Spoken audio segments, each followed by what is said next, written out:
શિક્ષાપત્રીમાં મારે ખાસ લેવાતા આત્મનિવેદી ભક્તના ધર્મો, એટલે ત્યાંથી ચાલુ કર્યું હતું 51, 52, 53 ને જે આજે શ્લોક છે 58મો, એમાં કાલે અને પછી શ્રી કૃષ્ણ ભગવાનને નૈવેદ્ય ધરીને પછી તે પ્રસાદી એવું જે અન્ન તે જમવું, આટલા ઉપર કાલે વાત થઈ હતી.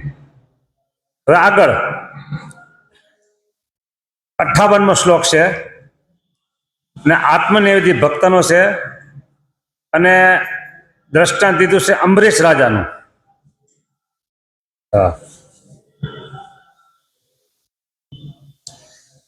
અને પછી શ્રી કૃષ્ણ ભગવાનને નૈવેદ્ય ધરીને આ કહું, શ્રી કૃષ્ણ ભગવાનને નૈવેદ્ય એટલે થાળ ધરીને પછી જમવું.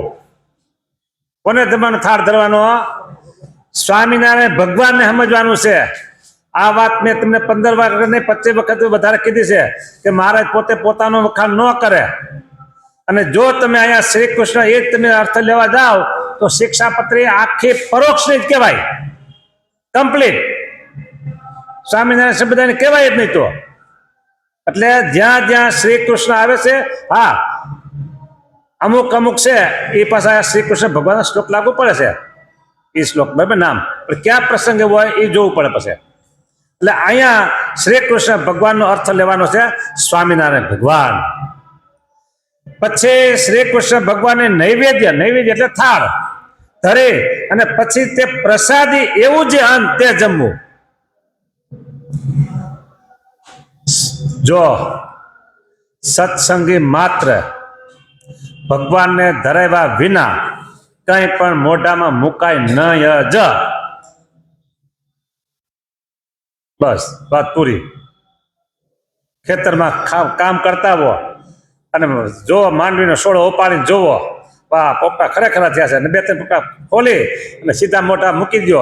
હાલતા હાલતા ચીપડા વહેલો આડો આવ્યો, હા સીબડો સરસ મજાનો ઝાકડ્યું સીબડો એટલે એકદમ કૂણવો, તરત 1-2 નાના લઈ અને ઊભા વહી જાય, હાલતા હાલતા ઊભા.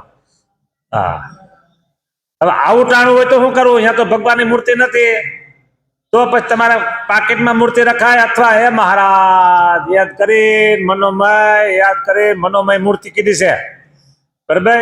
તો અંતરમાં આત્મામાં ધારી મારા તમે આ જમો, સરસ ચીપડા થયા છે, આટલા છે, મીઠા છે, સરસ કુણા માખણ જેવા છે, જમો અને પછી તમે જમો મારા સામે કરતા તો વાંધો નહીં.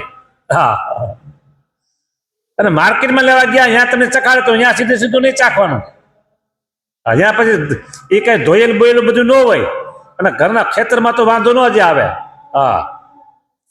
ખેતરનું ચીપડું ધોવું તો જોઈએ, કારણ કે ઝીણી મચ્છી માખી બધી બેહતા હોય. અને તે જે આત્મનિવેદી વૈષ્ણવ, કોણ? સત્સંગીનું બીજું નામ વૈષ્ણવ પણ છે. સત્સંગીનું બીજું નામ વૈષ્ણવ પણ છે. તમે કોઈ પણ મોબાઈલ હોય તો સર્ચ કરજો વચનામૃતમાંથી વૈષ્ણવ, તો તરત વચનામૃત 2-3 જગ્યાએ બતાવશે. તેમણે સર્વકાળને વિશે અને તે જે આત્મનિવેદી વૈષ્ણવ એટલે સત્સંગી એટલે ભક્ત, તેમણે સર્વકાળને વિશે એટલે 24 કલાક ડે એન્ડ નાઇટ ભગવાનને વિશે પ્રીતિએ કરીને શ્રી કૃષ્ણ ભગવાનની સેવા પરાયણ થવું. લ્યો, આત્મનિવેદી વૈષ્ણવ વાત છે, એટલે આમાં તમને લાગુ પડતું નથી. સર્વકાળને વિશે, સર્વકાળમાં સમજી લો રાત્રે દિવસ બે. કેવી રીતે? શ્રી કૃષ્ણ ભગવાનને વિશે સર્વ પ્રીતિએ કરીને શ્રી કૃષ્ણ ભગવાનની સેવા પરાયણ થવું. એટલે આ અમારા કેમ ઠાકોરજી છે, એમ ઠાકોરજી રાખતા હોય, અને પછી સાંજે પોઢાડે તો પ્રાર્થના કરીને પોઢાડે કે મારા દેવ સુખરાત્રિ માનો, શયન કરો, સવારે આપણે વહેલા જાગશું, બ્રહ્મ મુહૂર્તમાં જાગશું, અને સવારમાં જાગી એટલે તરત મહારાજને યાદ કરવાના, એટલે સેવા પરાયણ થયા. સાંજે સૂઈએ કે સ્વામિનારાયણ સ્વામિનારાયણ સ્વામિનારાયણ સ્વામિનારાયણ સ્વામિનારાયણ ક્યારે બંધ થઈ ગયું કઈ ખબર નહીં, સુઈ ગયા.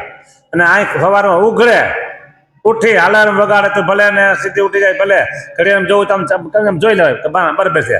પછી તરત આંખું બંધ કરીને સ્વામિનારાયણ સ્વામિનારાયણ સ્વામિનારાયણ સ્વામિનારાયણ એને. પછી આપણે જૂના જમાનામાં છે ને કાગળ લખતા, તો કાગળમાં લખતા પ્રાતસ્મરણીય. તમે લેખે ખબર નહીં, મેં તો લેખા ગણાય. પ્રાતસ્મરણીય ફલાણા ફલાણા ફલાણા ફલાણા ફલાણા ફલાણા. પ્રાત એટલે સવારમાં બ્રહ્મુહૂર્ત, સ્મરણીય એટલે યાદ કરવા જેવા. અત્યારે કાગળનો જમાનો વહી ગયો, આવજો ફટફટ કીધી મોબાઈલમાં. હા, પ્રાતસ્મરણીય. હવે પ્રાતસ્મરણીય એટલે સવારમાં ઉઠીને કોને કોને યાદ કરવા? તો તમારે તમારા માતા પિતાથી લઈ ગુરુજનો તમારા હોય તે, અને મોટા મોટા વડીલ સંતોમાં જ્યાં તમને નિષ્ઠા આસ્થા હોય બધાને, હરિભક્તો સહિત જેટલા સાંભળે એટલા.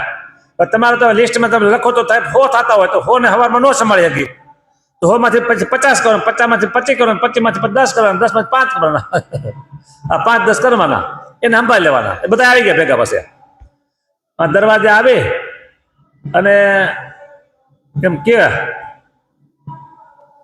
2 જણા નામ લે, એ બધા આવજો ત્યાં, 2 જણા નામ લે કે તમે ફલાણી જગ્યાએ આવજો. પછી નામ ભલે 2 નું લીધું પણ આપણે બધા જવાનું હોય. પછી એમ તમે 2-5 ને સંભાળી લો એટલે બધા આવી ગયા સવારમાં બ્રાહ્મણ મુહૂર્તમાં ઉઠીને તરત પ્રાતસ્મરણીય. અને પછી નાવા ધોવાની પૂજા પાઠની બધી સેવા પછી કરવાની. આ સેવા પારાયણ થઈ ગયા રાત્રિ દિવસ. હવે એનું વિવેચન, પૂજા પાઠથી પરવાર્યા પછી પ્રતિમા સ્વરૂપે પ્રગટ બિરાજમાન ભગવાન શ્રી હરિને થાળ ધરાવીને પ્રસાદી અન્ન જમવું. ત્યાર પછી સર્વકાળને વિશે પ્રીતિએ કરીને ભગવાનની સેવા પરાયણ થવું. આ સમગ્ર સૃષ્ટિ ભગવાનની જ છે. સૃષ્ટિમાં જે કંઈ ઉત્પાદન થાય છે તે ભગવાનનું જ બનાવેલ છે. જો કોઈ હું માનતા નથી પણ કદાચ ને કોઈ માનતા એમ કે આ ફૂલ છે ને સ્વામીને અમે આપ્યા, આ ફૂલની માળા સ્વામીને અમે આપી. પછી આપણે ઊંડા ઉતરી, આ માળા તમે આપી? તમે કે હા. તમે ક્યાંથી લેવા? તો કે ફૂલવાળા પાસે ફૂલ લેવાનું બનાવી. તો ફૂલવાળા તમે ફૂલ આપ્યા? તો કે ના. તો કેવી રીતે આપ્યા? પૈસા આપ્યા 5 રૂપિયા. બરાબર, 5 રૂપિયા તમે ક્યાંથી લેવા? મહેનત કરે એટલે 5 રૂપિયા આવ્યા. નોકરી કરતા એટલે 5 રૂપિયા આવ્યા. નોકરી તમે કેને કરતા હતા? ફલાણા નહીં. શેને કરતા હતા? એટલે ભણ્યા. એટલે તમને ભણાયો કોને? બુદ્ધિ કોને આપી? તમને બુદ્ધિ કોને આપી?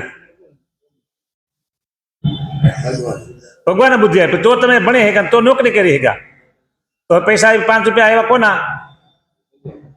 તેરા તુજકો અર્પણ. એટલે જ કહું છું, તેરા તુજકો અર્પણ. એટલે ક્યારેય એવું માનવું નહીં કે અમે આટલું કર્યું ભગવાન માટે. આ તો ભગવાનનું છે ને ભગવાને દે છે. તમને ભગવાને દીધું એટલે તમે દો છો. બરાબર? જો હવે અહીંયા બેઠા છે ને હું બધાને કહું કે આપણે અહીંયા કંઈક મોટું કામ કરવું છે અને 5 લાખ રૂપિયા લખાવો. કેટલા? કોણ લખાવશે 5 લાખમાંથી? છે કોઈ? શું કામ? નથી એટલે નથી લખાવતા. અને એમાં કોઈ કે 5 ના બદલે આપણે 11. શું કે? આપણે 11. તો 11 એને આપ્યા કાઢ્યા ક્યાંથી? ભગવાને દીધા છે તો તમે દો છો. તમને ભગવાને નથી દીધા તો નથી દેતા. એટલે ક્યારેય ગુમાન કરવું નહીં, અહંકાર લાવવો નહીં, અભિમાન કરવું નહીં કે અમે આટલું કર્યું. હા, ભગવાને આપ્યું છે ને ભગવાને આપવાનું, બસ વાત એમ જ પૂરી. એટલે અહીંયા એવું કે છે, સૃષ્ટિમાં જે કંઈ ઉત્પાદન થાય છે તે ભગવાનનું જ બનાવેલું છે ને તેમના માલિક પણ ભગવાન જ છે.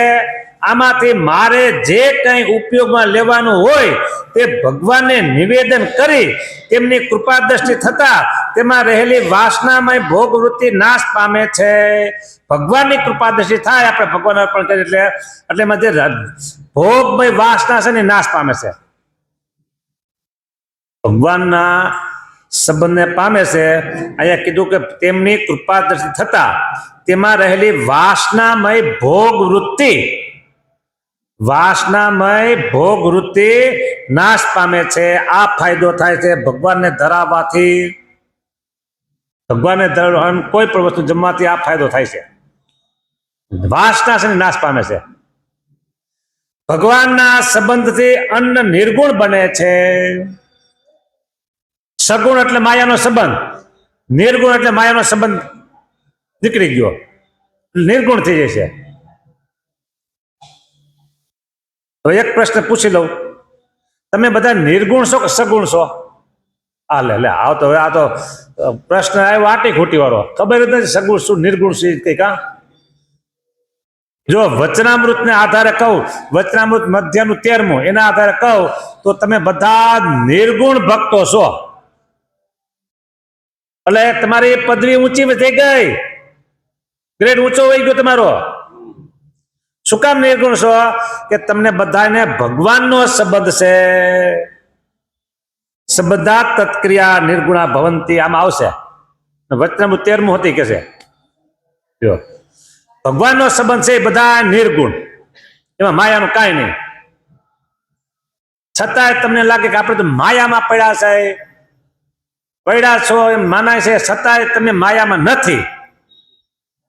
માયા ખીચામાં લઈને કદાચ ને આવ્યા હો તોય માયામાં તમે નથી.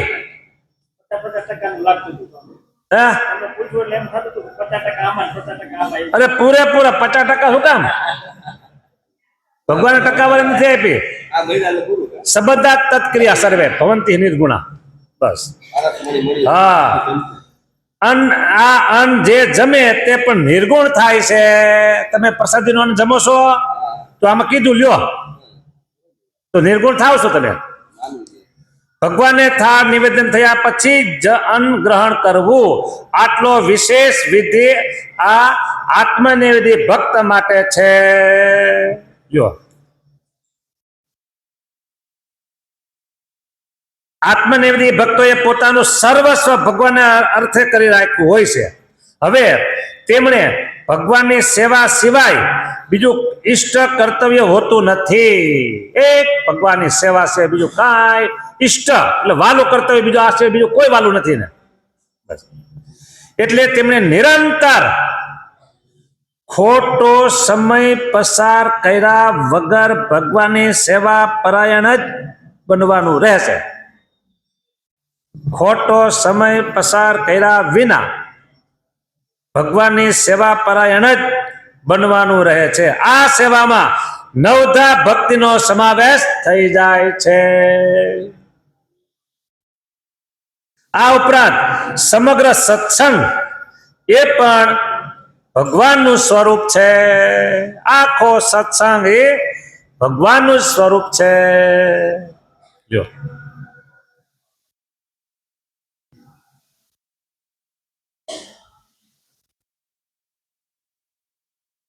એ આખું છે ને, આખો એક શ્લોક છે, મને યાદ નથી આખો. સત્સંગ એ ભગવાનનું સ્વરૂપ છે.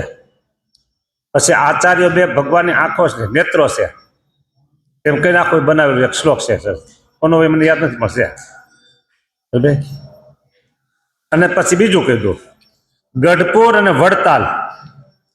ગઢપુર વડતાલ ગધામ કેવા કેવા તમે કયો? ગઢપુર વડતાલ ધામ કેવા, શરીર વિશે શુભ નેત્ર જોડ જેવા. કેવા? શરીરમાં બે નેત્રો છે ને એવા.